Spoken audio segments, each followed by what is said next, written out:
네, 네, 반갑습니다. 네, 여러분 주택관리사 관계법규 과목을 담당하는 강경구라고 합니다. 우리가 이제 그 주택관리사 시험이 9월 초순에 시험을 쳤는데요.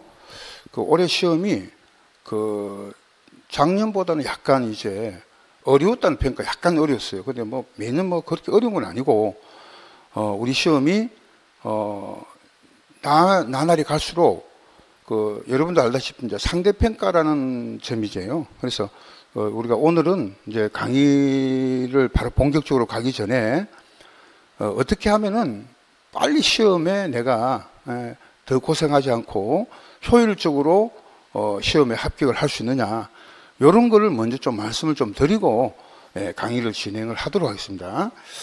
자, 일단은 우리가 이제 주택관리사라는 과목이 주택관리사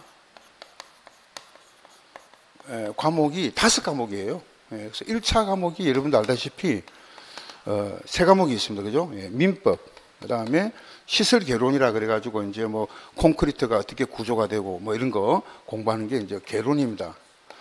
그 다음에 이제 회계원리가 있어요. 회계원리. 회계원리는 여러분들이 뭐 학교 다닐 때, 대학교 다닐 때 이제 회계원리 공부하시잖아요. 선택 과목으로. 근데 그거보다는 약간 이제 좀 체계적으로 공부를 하셔야 됩니다. 그래서 1차 과목은 제가 볼 때는 이제 요 민법이 시간이 걸려요. 민법이. 왜 그러냐면은 민법이 우리가 보통 이제 일상적으로 강의할 때 뭐 법률 행위가 뭐냐, 그런 거를 이해를 하려면 힘이 들어요. 의사표시가 필수적으로 요구를 하는 법률 행위. 이런 식으로 이야기를 하기 때문에 시간이 좀 걸려요. 이해하는데. 그래서 민법은 꾸준히 하셔야 돼요. 민법은. 물론 이제 뭐, 오리엔테이션을 뭐 민법 선생님 다 하셨지만은, 제가 볼 때는 또 제가 보는 관점이 있잖아요. 그죠? 그래서, 여기 시간이 좀 걸릴 거고, 뭐, 개론이나 회계원리는, 특히 그는 매일 조금씩 해야 됩니다. 그러니까 많이 한다고 되는 게 아니다. 이 3가지 과목은 많이 한다고, 한꺼번에 많이 한다, 오늘. 이게 뭐 금방 적응이 하고 흡수가 되고 그런 게 아니에요. 그래서 하루에 할 수 있는 양이 있습니다. 우리가 뭐 죽을 때까지 100살까지 사는데 미리 밥을 다 먹는 거 아니잖아요. 딱 필요한 양만 먹습니다.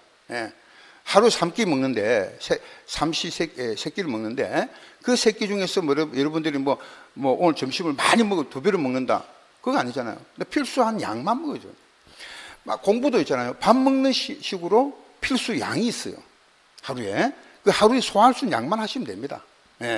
밥 먹듯이 공부를 하셔야 돼요. 밥 먹듯이. 삼시세끼 밥 먹듯이 필수적인 어떤 그런 부분만, 내가 오늘 밥을 먹었잖아요. 점심을 먹었다. 그러면 오늘 할 수 있는 양만큼을 다 소화를 해야 된다는 거예요. 그걸. 그래서, 이 1차 과목이 이제 있고, 1차 과목은 이제 절대적인 평가라 그럽니다. 절대적인 평가라는 건 뭐냐? 40점이 과락이 없어야 됩니다. 40점 과락이기 때문에 어떤 과목이든지 한 과목이 만약에 40점이 과락이 나와버리면은 다른 과목이 100점을 맞아도 안 되는 거예요. 100점을 맞아도. 왜? 그 과목이 과락이기 때문에 만약에 민법이 100점이 나왔고 개론이 100점이 나왔습니다. 근데 회계원리가 37.5가 나왔어요. 40문제니까 한 문제 2.5점이죠. 그래서 40점 과락이 없어야 된다. 그러면 60점 이상 되면은 누구나 1차적인 시험은 다 통과됩니다. 1차는요, 학원에서 커리큘럼대로 공부를 하시면은, 꾸준히 하시면은 누구든지 합격이 다 될 수가 있어요. 1차는. 꾸준히 시키는 대로 하면 됩니다. 근데 2차 과목은 우리가 관계 법규가 있고요. 그 다음에 실무가 있습니다. 실무. 관리실무. 우리가 관리사무소장이 되기 위한 노력을 하잖아요. 관리사무소장이. 그래서 관리사무소장이, 우리가 이제 제가 아는 분이, 이런 분이 있어요. 대전에서 제가 강의를 했는데, 보통 이제 대령 계급장 달고, 대령 예편하신 분이 있습니다. 또 중령 계급장 달고 예편하신 분. 왜 그러냐면은, 뭐 30 몇 년 동안에 군에서 근무를 하시다가, 이제 그 군 복무를 마치시고 예편해야 되잖아요. 그럼 우리가 이제 그걸 물어보니까, 군인들은 이제 예편을 하게 되면 1년 동안에 사회 적응 기간을 준답니다. 사회 적응할 수 있는 시간을. 그래서 1년 동안에 자기가 할 수 있는 취미, 그 다음에 뭐 할 수 있는 어떤 직업군에 들어가서 자기가 종사를 할 수 있다면 군에서 지원을 하는 게 있답니다. 지원 프로그램이. 그래서 이제 하는데, 그러면 이제 군에서 이제 어느 정도의 학원비를 이제 대납을 해줘, 군에서. 근데 이분이 이제 대령 계급장 달고 오셨는데, 합격을 했어요. 합격해서 그 다음에 이제 제가 물어봤습니다. 합격자 모임에서 물어봤습니다. 선생님 혹시 한 달에 군인연금, 만약에 이제 예편했으니까 군인연금이 얼마 정도 되느냐 물어봐요. 궁금했거든요. 예. 그게 한 7, 8년 전의 이야기입니다. 지금 제가 이야기하는 게 7, 8년 전의 이야기인데, 그때에 350만 원 받는다더라고. 군인연금이 매월 350만 원을 계속 받는데요. 지금은 그것도 조금 올랐겠죠. 350만 원 받는데, 또 중용으로 예편하신 분이 있다 하더라고요. 그분도 한 280만 원 받는다더라고요. 예. 매년 연금이 매월, 연금이란 거는 이제 매월 받는 거예요. 매월. 1년 동안 받는 게 아니라. 그래서 이제 물어보니까 350만 원 받는데, 이분이 한다는 이야기가 자기는 그 연금을 모두 매월 이제 받는 거를 부인한테 다 준답니다. 그럼 당신은 어떻게 생활할 겁니까? 물어보니까 자기는 주택관리사 자격증을 땄어. 관리사무소장으로 들어가서 그 급여를 받을 수가 있다는 거지. 그러니까 자기는 연금을 안 받는다 생각하고 부인한테 다 돌려주고, 자기는 다시 소장을 해서 이제 그것을 월급을 받아서 자기가 생활하겠다. 예. 그런 식으로 이제 포부가 있는 분이 있더라고요. 예. 근데 이분이 이제 지금 한 또 7, 8년 됐잖아요. 예. 최근에 이제 한번 어떻게 이제 연락이 내가 물어봤는데, 지금 이제 원래 500세대 이상이 근무를 하게 되면은요, 지금 한 달에 월급이 얼마 정도 되냐면은 500세대 이상 7, 8년 됐잖아요. 경력이, 그죠? 350만 원 또 받는 거예요. 지금도. 예. 그러니까 이제 합쳐가지고 얼마죠? 옛날에 350만 원 반다 하더라도 그대로 700만 원 정도 돼요. 700만 원. 예. 그래서 이제 제가 생각하는 데는, 우리가 이제 지금 주택관리사 같은 경우는, 이 자격증이 귀합니다. 예. 공인중개사는요, 자격증이 좀 흔합니다. 우리 주변에 물어보세요. 다 젊은 분들한테 물어봐가지고, 너 자격증 있니? 하면 다 5명, 4명 건너서 1명 정도는 분명히 자격증 있다 할 겁니다. 또 우리 집안에도 보면은 누구나 자격증 있다 그러면 다 자격증 있잖아요. 저 같은 경우도 있습니다. 자격증이. 예. 그러니까 저도 25회 땄는데요. 지금 한 30회 넘습니다. 누구나 이게 자격증을 다 가지고 있거든요. 예. 그만큼 흔해 빠졌다는 겁니다. 공인중개 자격증은. 그러나 주택관리사 자격증이 이게 이런 식으로 규제를 하다 보니까 매년 1000명밖에 안 뽑았어요, 우리가. 공인중개사는 매년, 물론 이제 수요도 많아요. 공인중개사는 한때는 1년에 3만 명씩 뽑은 적이 있어요. 15,000명씩. 보통 지금도 한 15,000명씩 매년 쏟아집니다. 15,000명이 전국적으로. 물론 많이 하겠지. 많이 중개사 기업장을 가지고 하는 분이 많기 때문에. 예, 10,000명에서 15,000명이 1년에 쏟아져 나옵니다. 우리는 얼마냐? 1,600명. 10분의 1입니다. 예, 10분의 1이 쏟아져 나와, 1년에. 그래서 지금 이제 공인중개사 자격증을 가지고 많이 한다면은 누구나 다 가지고 있다고 보시면 됩니다. 거의나. 그러나 주택관리사는 아무나 가지지 않는 자격증이다. 희귀성이 있는 거예요. 희귀성. 그럼 희귀성이 있다는 것은 무슨 말이에요? 취직 확률이 굉장히 높다는 겁니다. 아파트는 계속 지을 수밖에 없잖아요.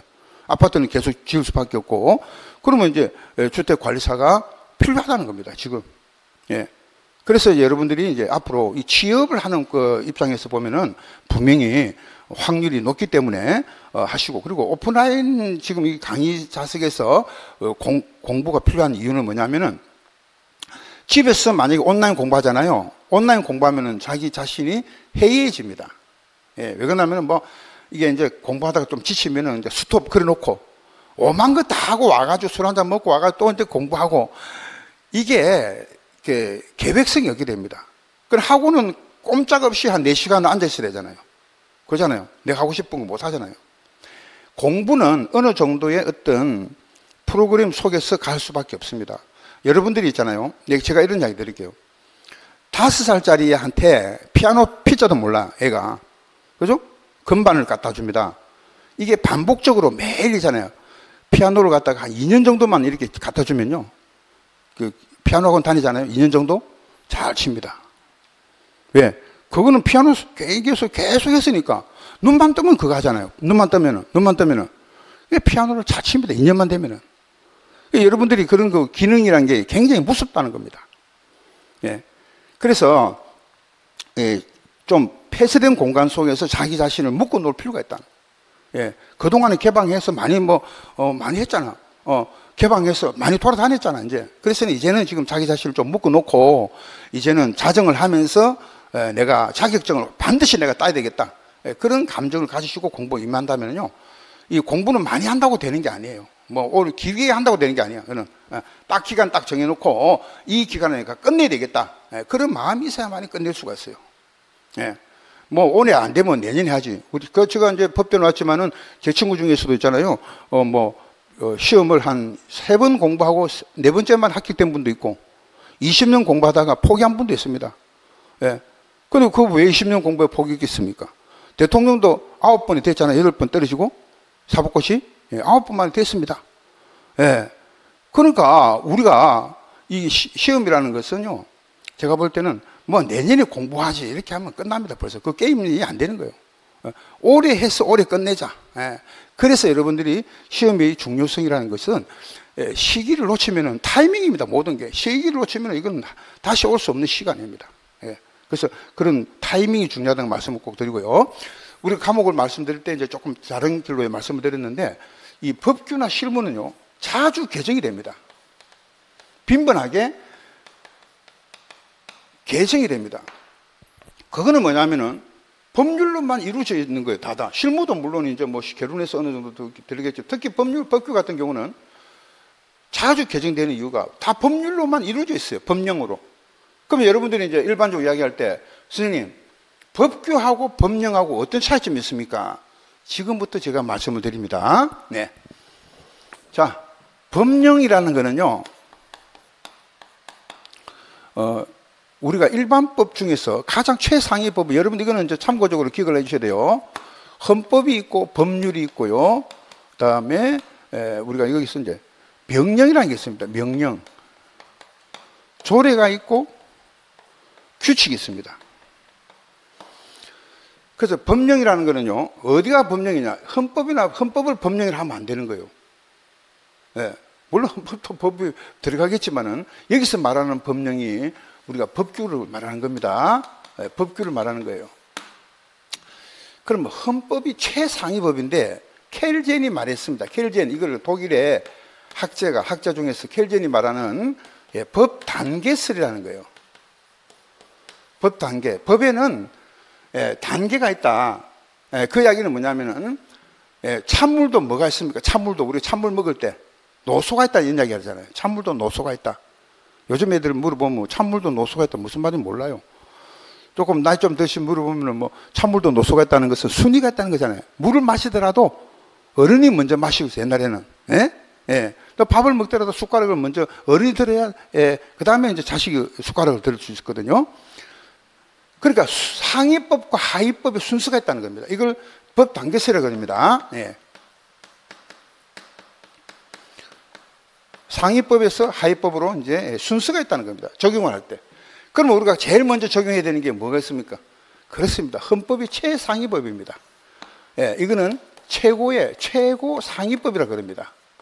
헌법 위에 법이 없어요. 그럼 이제 우리가 공부하는 거는 다 헌법이 아니잖아요. 법률이잖아요. 그죠? 법률. 이 법률은 국회가 만든, 입법부에서 만드는 것이 바로, 입법부인 국회가 만드는 것이 법률입니다. 법률이 개정되려면 어떻게 됩니까?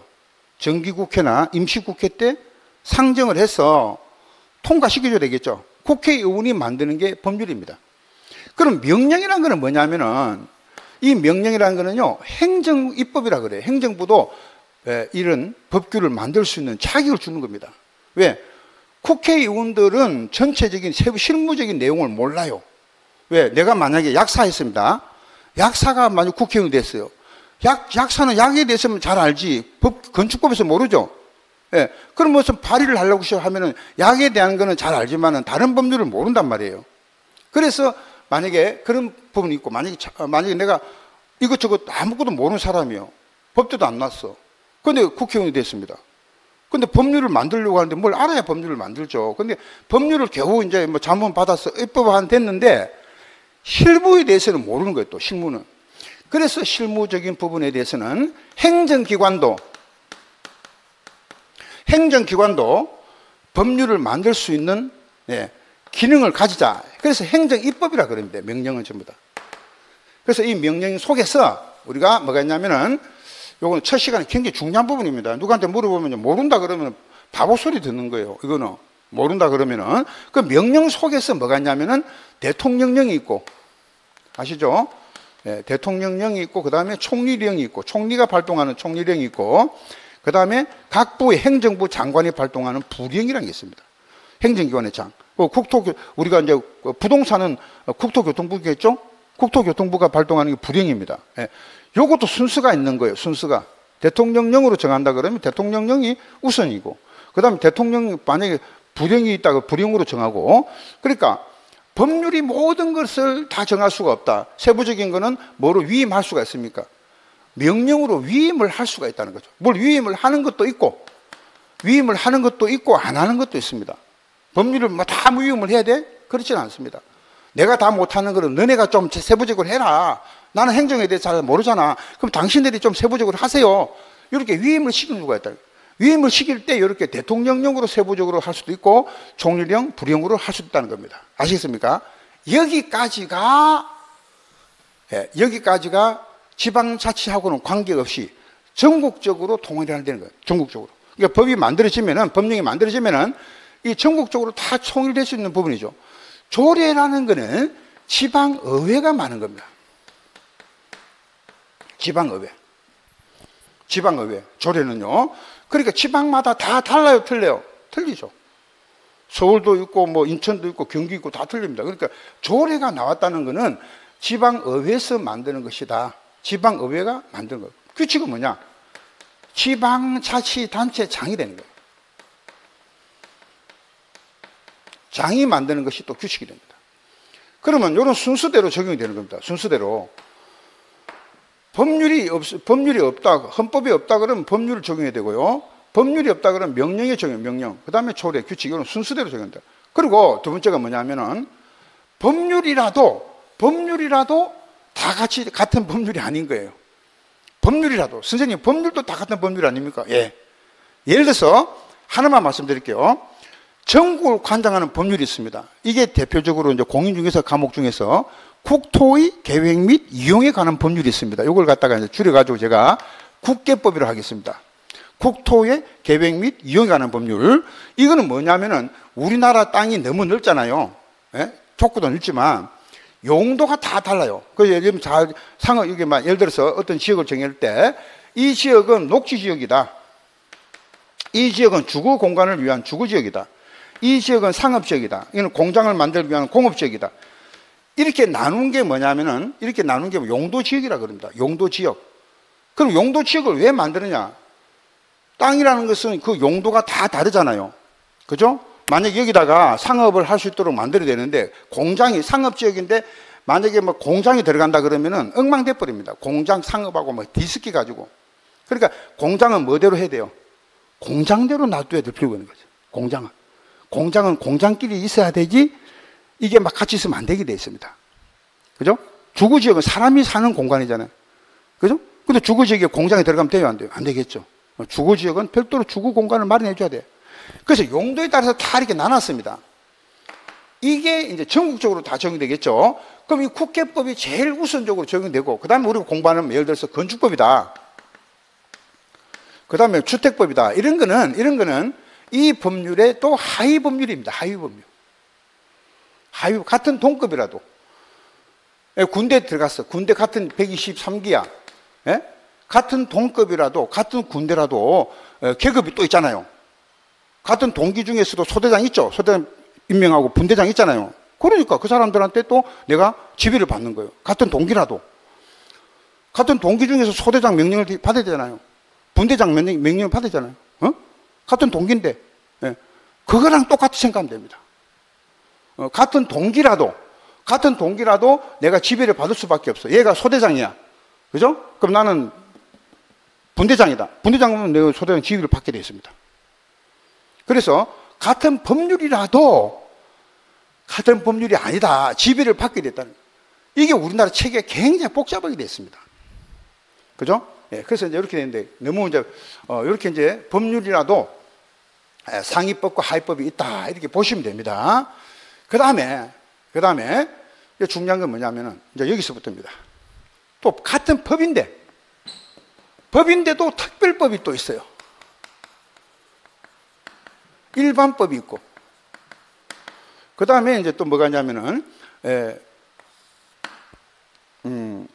가장 대표적인 게 이제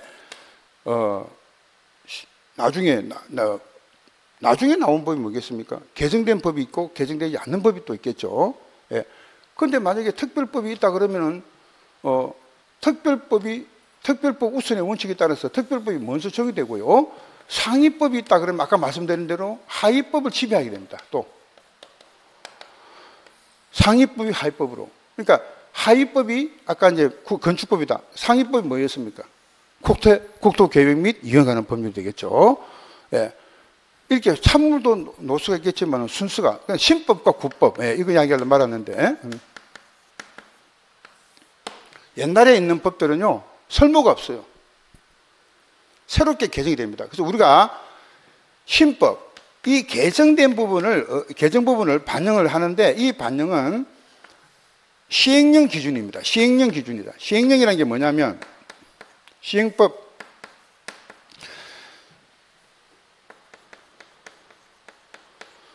이게 무슨 말이냐면 잘 들으셔야 돼요.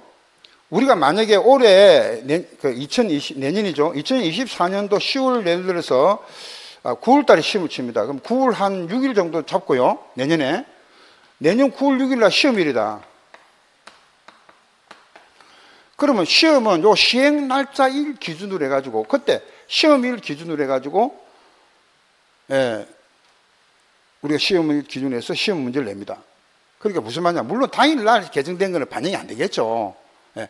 그래, 뭐 적어도 일주일 전 있죠. 일주일 전. 예, 일주일 전에 개정된 부분도 반영할 수가 있습니다. 근데 우리가 실제로 나온 바는 없고 실제로 한 3주 전에 개정된 게 시험에 반영된 적은 있어요. 3주 전에. 시험일 기준으로 3주 전에 개정된 것이 반영된 예가 있습니다. 그래서 그 이야기는 뭐냐. 시행일 기준이란 거는 오늘 만약에 공포가 되더라도 날짜가 오늘 공포가 되더라도 바로 시행을 하는 게 있고 공포일이 시행이 되는 수도 있지만 이 법은 3개월 후에 시행하겠다. 이런 게 있고 1년 후에 시행을 하겠다. 이게 이제 어디서 나오냐면 부칙이라는 데서 나와요. 부칙. 이 부칙에 보면요. 우리가 시험에 이제 개정된 법률이 뭐 쭉 나오잖아요. 개정안이 나오면서 부칙. 이 법은 1년 후에 시행을 한다. 이런 게 부칙에서 나오는 거예요. 그래, 개정된 법률만 보는 게 중요한 게 아니고 이 부칙을 끝까지 봐야 됩니다. 부칙을 봐야만이 이 개정된 법률을 알 수가 있어요. 예. 그래서 오늘 첫 시간인데 굉장히 여러분들이 이 공부할 때 야, 이렇게 뭐 복잡한 거를 갖다가 내가 할 수 있을까? 괜찮습니다. 우리나라 속담에 첫 술밥에 배부르는 말 있죠. 그래서 이 세 가지를 염두에 두셔야 돼요. 특별법이 일반법보다 우선한다. 예를 들어서 상법이 있고 민법이 있습니다. 그러면 민법보다는 상법이 먼저 적용이 되는 거예요. 특별법보다도 이거는 상위법, 하위법이겠지만 특별법과 일반법 이렇게 나누고요. 그 다음에 우리가 신법, 새롭게 개정된 것이 국법보다도 우선적으로 적용된다. 그래서 특별법 우선의 원칙, 상위법 우선의 원칙, 신법 우선의 원칙 이 세 가지를 일단 기억을 해주셔야 되고요. 그럼 아까 말씀드릴 때 법령이라는 건 뭐냐? 이 법의 법과 명령을 따서 법령이라 그럽니다. 헌법은 법령이 안 들어갑니다. 여기서는 우리가 공부하는 법령에서는 헌법이 안 들어간다는 거죠. 그러니까 법령의 법에다가 명령의 영자. 그래서 이 규칙까지 다 대통령령으로 설명되는 것은 시행령이 됩니다. 그죠? 시행령이 돼요. 네. 불령부터는 이제 시행령이라도 시행규칙이라고 합니다. 총리령도 대통령령에서 이제 준해서 보면 되고요. 그래서 이제 시행령, 시행규칙이라는 말로 표현을 합니다.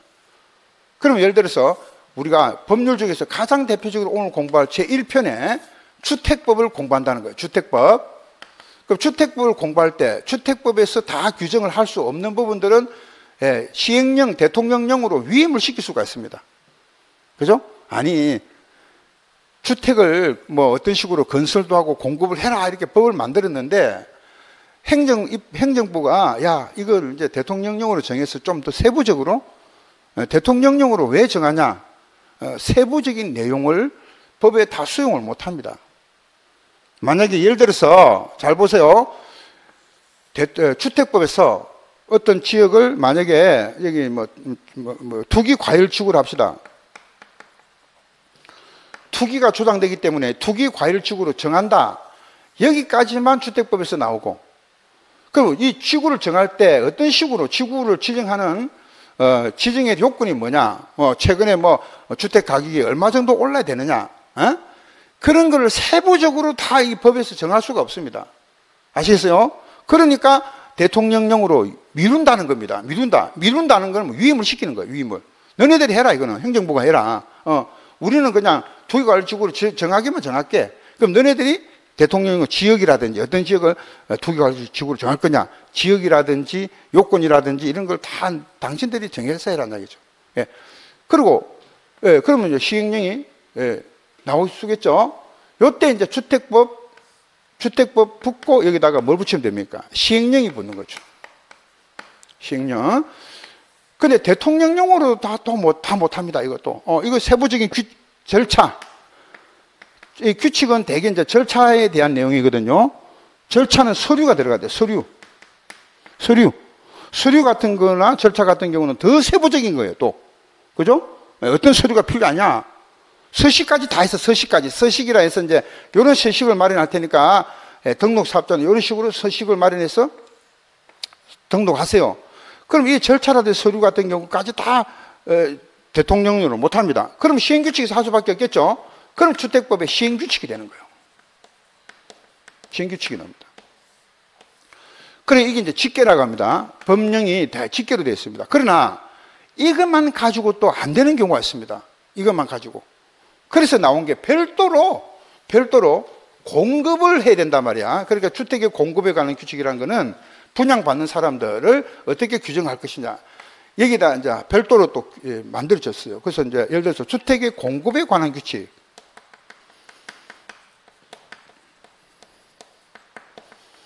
그 다음에 건설 같은 경우는 주택 건설 기준 등에 관한 규정과 규칙이 있습니다. 요 규정이 대통령령이고, 여기 이제 시행규칙이 바로 뭡니까? 시행규칙이 요 규칙이거든요. 예. 요런 식으로 이제 공급에 관한 규칙, 주택 건설 기준 등에 관한 규칙, 요 두 개가 시행규칙입니다, 또. 예. 그래서 우리는 총 이제 지금 공부에 대한 주택법은 이게 주택법 하나, 그 다음에 시행령, 주택법 시행령, 그 다음 주택법 시행규칙, 여기에다가 주택 건설 기준에 관한 규정, 그 다음에 주택 건설 기준 등에 관한 규칙, 주택 공급에 관한 규칙, 이렇게 구성이 됐다는 거. 이게 이제 다 우리 시험 범위예요. 주택법만 그런 거예요. 주택법만. 그럼 이렇게 주택법만 이렇게 되는데 나머지 법률들은 14개 법률 중에서 지금 한 개 한 거예요. 지금 한 개가 이렇게 이제 한 개가 주택법만 제일 복잡해요. 이렇게 구성되어 있습니다. 이게 지금 이게 다 그 주택법 보면은 이거를 지금 여기다가 이제 시험에 나올 수 있는 부분들을 여기다가 편제를 하는 거예요. 제가 책을 만든 거예요. 그 속에 다 들어가 있습니다. 그래서 우리 공부할 때 주택법 시행령은 영으로 합니다. 영 몇 조, 이렇게 영 몇 조, 제 몇 조. 규칙은 그냥 규칙. 거기 책을 보세요. 책을 보면은, 자, 몇 페이지를 한번 보냐면, 이게.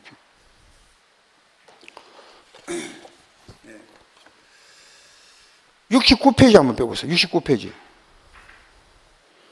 69페이지를 보면은요, 그 두 번째에 이 사업 69페이지 보세요. 69페이지 예를 들어서 이 사업계획 승인 통보해가지고 1, 위에서 이제 중간쯤 해가지고 2번에 앞으로 이제 이걸 이 일을 갖다가 반달갈로잖아요. 반달갈로. 반갈로 2번이라고 하겠습니다. 이런 일을.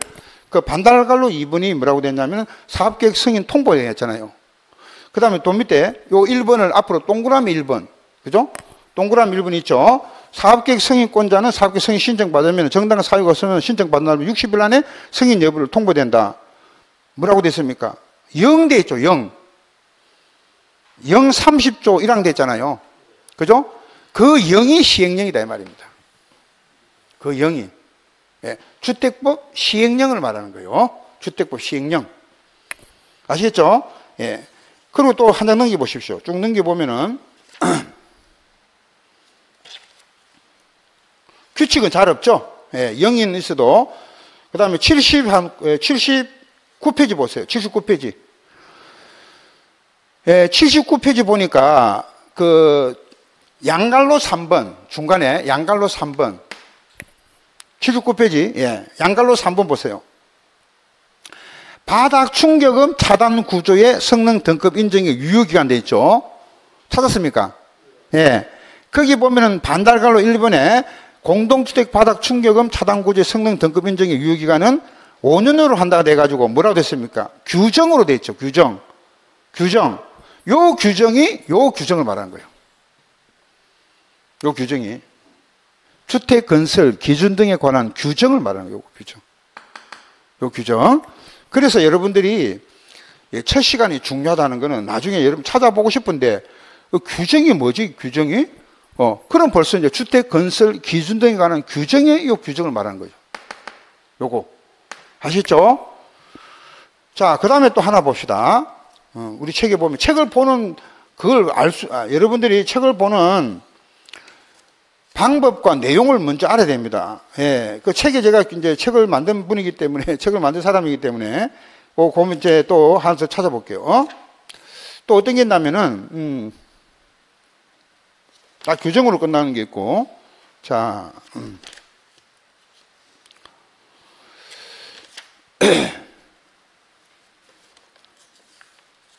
대부분이 뭐, 규정으로 다 끝납니다. 예. 그런데 여기 딱 하나 이제 재밌는 거를 제가 말씀을 또 드리면은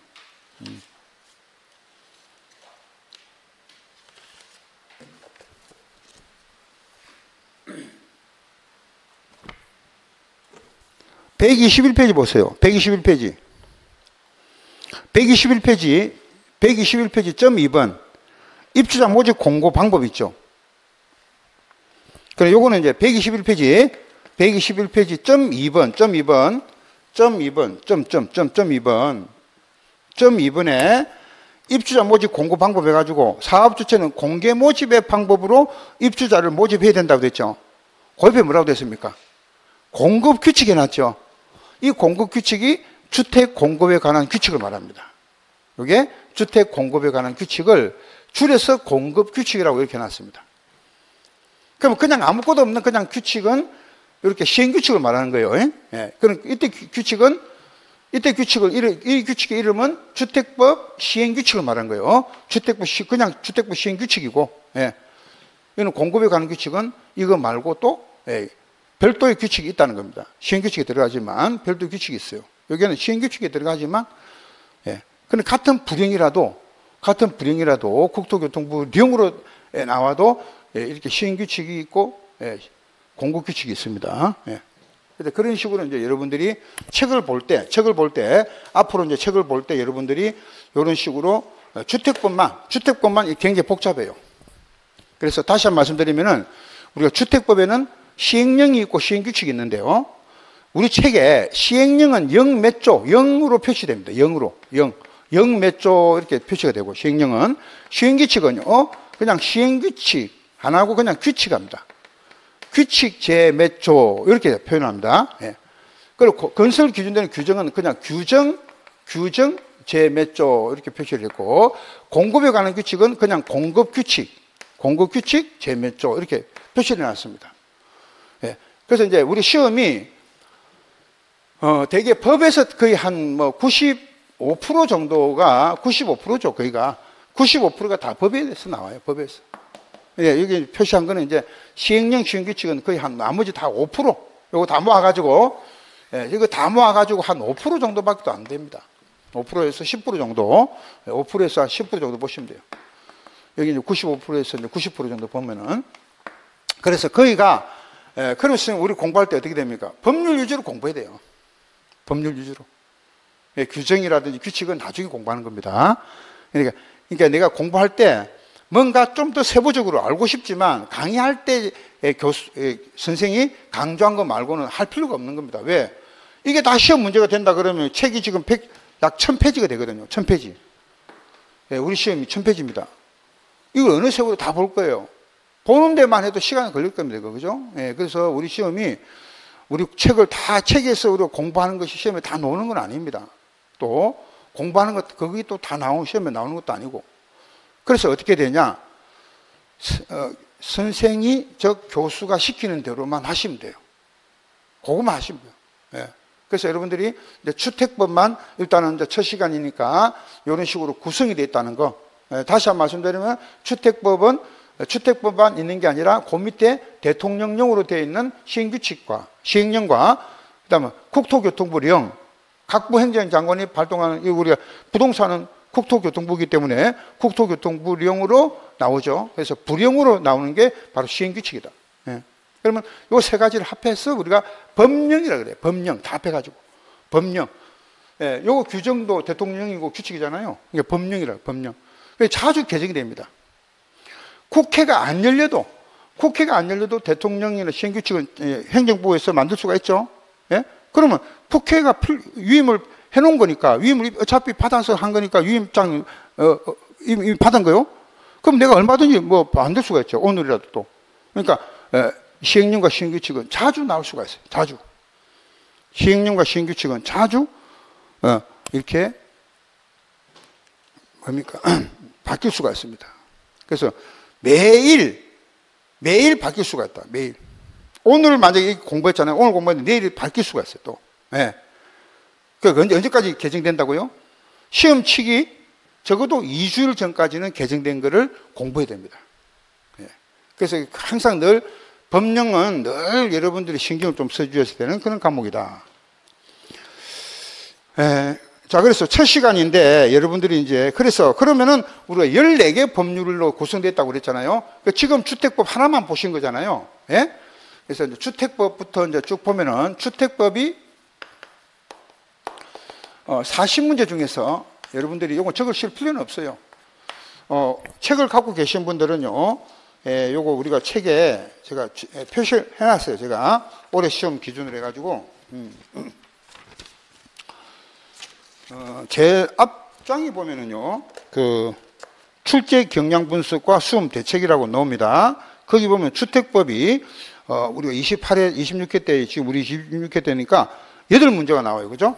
거기 나오죠. 주택법은 8문제가 나오는데, 요 동그라미 여기, 갈로 안에 있는 게 이제 주관식이에요. 주관식. 관란은 주관식입니다.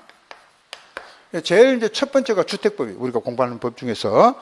그 다음 두 번째가 이제 공동주택관리법입니다. 공동주택관리법. 그러니까 주택법은 주택에 대한 건설과 공급 쪽이고요. 이거는 아파트를 어떻게 관리할 것인가. 공동주택관리법이 따로 있습니다. 요거는. 그래서 요거는 8문제인데 3문제가 주관식으로 됐고요. 그 다음 세 번째가 편성된 게 민간임대주택이죠. 민간임대주택에 관한 특별법이라는 게 있습니다. 민간임대주택에 관한 특별법. 그래서 우리가 이제 이것도 2문제가 출제가 되는데 2문제가 한 문제가 이제 주관식으로 나오는 경우, 물론 이제 다 2문제 다 뭐 주관식으로 나오는 경우도 있겠습니다만은 거의가 한 문제는 주관식, 한 문제는 객관식 이렇게 나와요. 요 갈로 안에 있는 거는 요 속에 8문제 속에 3문제가 주관식이다. 그런 뜻이에요. 2문제 속에 한 문제가 주관식이다. 그럼 4번째가 나오는 게 있죠. 4번째가 이제 공공주택특별법이라는 게 있습니다. 공공주택특별법. 요게 이제 두 문제고 똑같습니다. 한 문제가 주관식으로. 다섯 번째 우리가 그 법률에 편성된 게 건축법입니다. 네, 건축법이 이제 7문제인데 3문제가 주관식으로 나와. 그 다음에 이제 여러분 책에 보면 6번째가 도시 및 주거환경 정비법이라는 게 있습니다. 그래서 요거를 법률이 명이 너무 길기 때문에 저는 강의할 때 도정법이라 합니다. 도정법 그냥. 예. 그냥 정비법 하는 분도 계시지만은 저는 이제 앞에 도시 및 주거환경 정법에 강조가 되기 때문에 도정법이라고 하겠습니다. 줄여서. 예. 너무 말이 길잖아요. 그래서 줄여가지고 도정법 이렇게 이야기를 합니다. 강의할 때. 예. 그럼 앞으로 선생님 도정법이 따로 있습니까? 아닙니다. 예. 도시 및 주거환경 정법을 줄여가지고 강의할 때 줄여서 도정법이라고 하겠습니다. 앞으로. 예. 이 두 문제인데 한 문제가 주관식이 나옵니다. 그 다음에 7번째가 도시 재정비 촉진을 위한 특별법.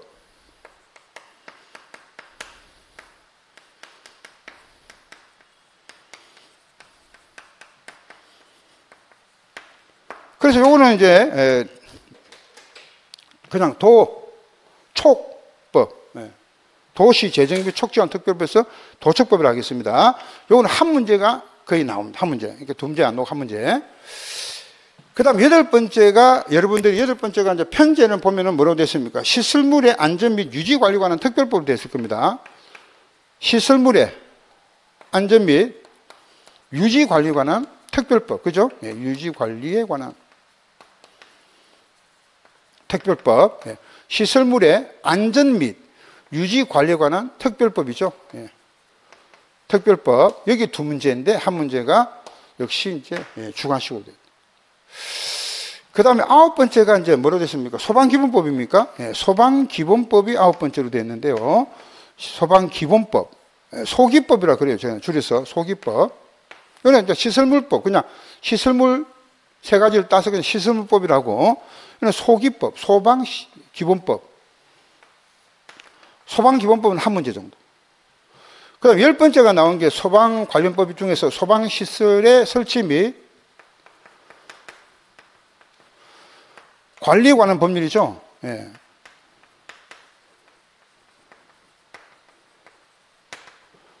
소방시설의 설치 및 관리에 관한 법률인데요. 요거는 이제 한 문제. 요것도 한 문제. 자, 11번째가 화재의 예방 및 안전관리에 관한 법률이 있습니다. 안전관리에 관한 법률. 예, 그래서 이 세 가지 법률을 합해가지고 한 문제씩 나오잖아요. 이게 소방관련법이라 그럽니다. 제가 이 세 가지 법률 합해가지고 소방관련법이라 그래가지고 그 소방관련법은 세 문제가 나와요. 세 문제가. 이 한 문제가 다 이제 주관식으로 나올 수도 있고 객관식으로 나올 수 있기 때문에 그냥 요거는 우리가 그냥 한 문제를 그대로 놓겠습니다. 되겠죠? 그다음 12번째가 이제 편성된 게 지금 뭐죠? 그 전기사업법. 12번째. 이 전기사업법이 우리가 이제 두 문제인데 한 문제가 이제 주관식. 13번째가 이제 승강기 안전관리법. 승강기 안전관리법입니다. 승강기에 관해서 이제 나온 거죠. 이것도 두 문제인데 한 문제가 주관식. 나머지가 이제 집합건물의 소유 및 관리에 관한 법률. 집합건물의 소유 및 관리에 관한 법률. 관리에 관한 법률입니다. 그렇게 해서 이제 총 이제 요건 한 문제가 나와요. 한 문제.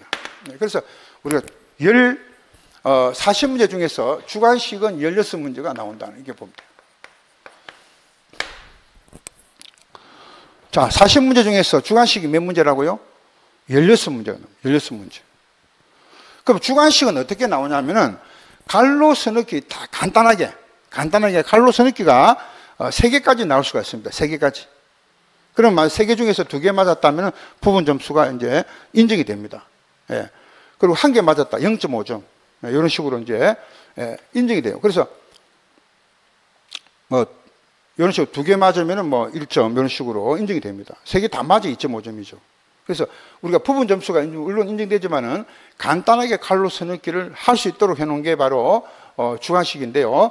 주관식은 단답형으로 나와요. 아주 이제 뭐 아주 길어지는 문장이 아닙니다. 많이 길어져 봤자 뭐 그렇게 많이 길어지도 않고 한 칸으로 보면 한 5칸 정도가 우리 한계죠. 거기가 60자 정도. 많이 길을 수가 없습니다. 그래서 아주 간단한 부분에 대해서는 이제 시험에 나올 수가 있습니다. 그래서 주관식 문제는 갈로서 느끼기 때문에 우리가 좀 어렵게 생각하는 거죠. 그리고 아까 말씀드린 말했지만은 이제 이 2차 과목은 상대평가입니다. 상대평가는 1600명이라는 인원을 정해놓고 성적순으로 자릅니다. 성적순으로 자르기 때문에요. 대개 60점은 넘어야 돼요. 60점 넘는데 작년 같은 경우는 61점 정도 받아야만이 합격이 됐어요. 평균점으로. 그래서 이제 성적순으로 자른다는 거 보시면 됩니다. 성적순으로. 그러니까 내가 아무리 뭐 잘해도 내보다 더 많이 만약에 올해 공부하신 분들이 내보다 더 실력이 높았다. 그럼 성적순으로 1600명을 딱 자르니까 커트라인이 나오잖아요. 커트라인이 63점이다. 그러면은 나는 공부를 했는데 61점을 받았는데 절대평가로는 합격이 되겠지만은 커트라인이 63점이다. 그러면 난 떨어지는 거예요. 상대평가라는 거는요. 절대평가는 60점만 넘으면 다 합격이 됐잖아요. 근데 상대평가는 60점을 넘어도 합격 인원에 따라서 자르기 때문에 떨어질 수가 있습니다. 아시겠죠? 예. 그리고 63점이 될지 2점이 될지 그건 나도 몰라. 그건 평균을 내봐야 하는 거예요. 그죠? 예. 전국적으로 평균, 커트라인이 나오죠. 커트라인이 따져봐야지 나오는 거예요. 1600명이 딱 인원수가 정해져 있기 때문에 그 인원수를 잘라내기 때문에 적어도 그럼 안심적인 요건은 뭐냐면 적어도 제가 볼 때는 63점은 넘어야 됩니다. 평균점수가. 예. 그러니까 1차 과목은 몇 점만 넘으면 돼요? 60점 가락 없이. 2차 과목은 적어도 63점 이상은 받아야 된다 생각하셔야 돼요. 자, 그래서 오늘 첫 시간인데 다시 한번 강조드리면요. 이 40문제 중에서 그러면은 여러분들 중에서 이제 공인중개사를 갖고 자격증을 준비를 하고 공인중개사 공부하신 분도 있을 거고 또 공인중개사를 공부를 했던 분도 계세요. 예. 그러면 이 14개의 과목 중에서 법률 중에서 이 주택법하고 그 다음에 건축법하고 도정법이라는 게 도시민 주거정법 이 세 가지는 공인중개사 2차 과목입니다. 부동산 공법. 여기에 이제 이 세 과목은 2차 과목인 부동산 공법에 들어갑니다. 공인중개사 과목입니다. 그 다음에 민법 중에서는 집합건물법이 한 문제가 나오잖아요. 여기는 민법이고, 요거는 민법인데, 요 민법에서 편입되어 있고, 요것도 공인중개사 과목입니다. 이때는 민법이니까 1차 과목이 들어가요. 예, 민사특별법이죠. 그래서, 공인중개사 민법에 민사특별법 중에서 집합건물법을 공부를 해야 되고요. 그 다음에 2차 과목에는 부동산 공법이 들어가는데, 공법 중에서, 6개 공법, 6개 법률 중에서 3개가 여기 다 들어가 있습니다. 부동산 공법에서. 예. 근데 이제 아무래도 국토의 계획 및 이용에 관한 법률이 있죠. 그 법률이 굉장히 이제, 공부를 많이 해야 되는, 준비를 해야 되는 그런 과목이기 때문에. 자, 그래서 오늘 첫 시간이고, 여러분들이 제가 꼭 전달해야 되는 부분이기 때문에 다시는 이거 설명 안 합니다, 제가. 왜? 이거 뭐, 어떻게 다 설명해요? 예. 그래서 일단은 이제 여러분들이, 관계법규라는 것이 14개의 법률로 구성되어 있고, 그 중에서 주관식이 16문제가 나오고, 객관식이 24문제가 나오는데, 특히, 우리가 제일 시험의 빈도가 높은 게 뭐예요? 주택법하고 공동주택관리법하고 건축법 이 3가지 있죠. 지금 제가 선생님이 동그라미 친 부분이 있습니다. 그죠? 요거 3개를 다 합했더니 몇 문제 나와요? 887, 38, 24가 아니고 23이죠, 그러면. 23문제가 나옵니다. 그럼 약 한 40%죠. 40%. 약 40%, 24문제가 그러면 40%라도, 그러면 약 40% 정도. 40%가 지금 주택법, 공동관리법, 건축법 약 40%. 차지합니다. 그러니까 적어도 여러분들 40%가 아니고, 23문제니까 우리가 이제 24문제가 되면은 60%잖아요. 58% 정도 되지. 58%. 이 세계 법률이 57, 8%. 그죠? 그러니까 57, 8%가 되기 때문에 이 세계 법률만 잘하면은 약 58%, 60% 잡고 24%가 24문제가 60%잖아요. 24문제가.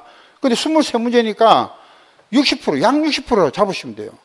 그죠? 50% 넘잖아요. 그러니까 적어도 60%에 차지하고 있는 이 세계 법률을 중심으로 공부하셔야 된다. 합해가 60% 되잖아요.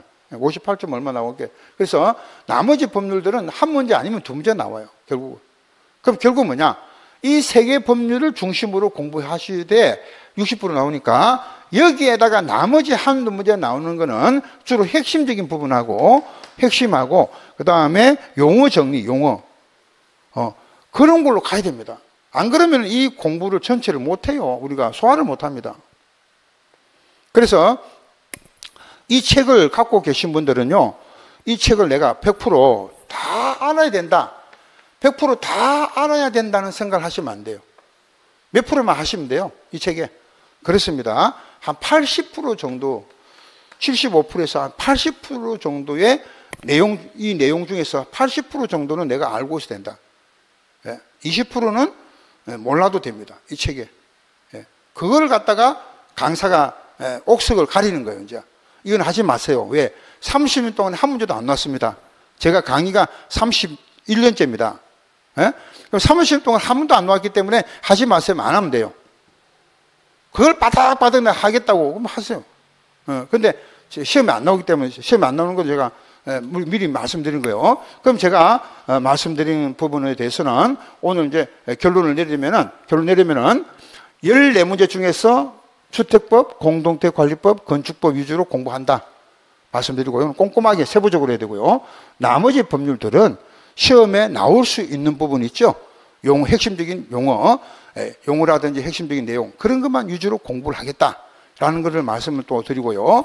그리고 법령은 자꾸 개정되기 때문에요. 항상 예의주시해야 됩니다. 그래서 제가 이제 오늘 며칠 전에도 개정된 부분이 조금씩 있는데 그런 부분들은 이제 모아가지고 일주일이나 2주일 단위로 모아가지고 그 자료를 만들어서 드립니다.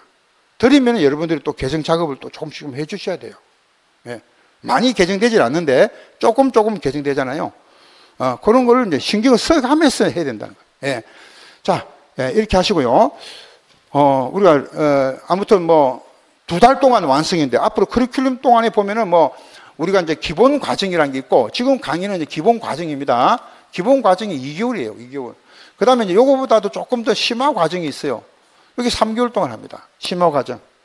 그래서 이제 제가 물론 이 책을 다 이제 2개월 동안 완성하기 어렵기 때문에 심화 과정으로 위임을 시키는 수 있어요. 심화 과정. 그는 나중에 이거는 뭐 해봤자 식으면 안 되고 심화 과정에 하겠습니다. 그러면 심화 과정에는 꼭 합니다. 제가. 그래서 기본 과정은 2개월이고 심화 과정 3개월에서 이 책을 끝낼 겁니다. 5개월이죠. 5개월 끝냅니다. 그럼 그 다음에는 어떻게 하냐? 그 다음에는 문제집을 가져갑니다.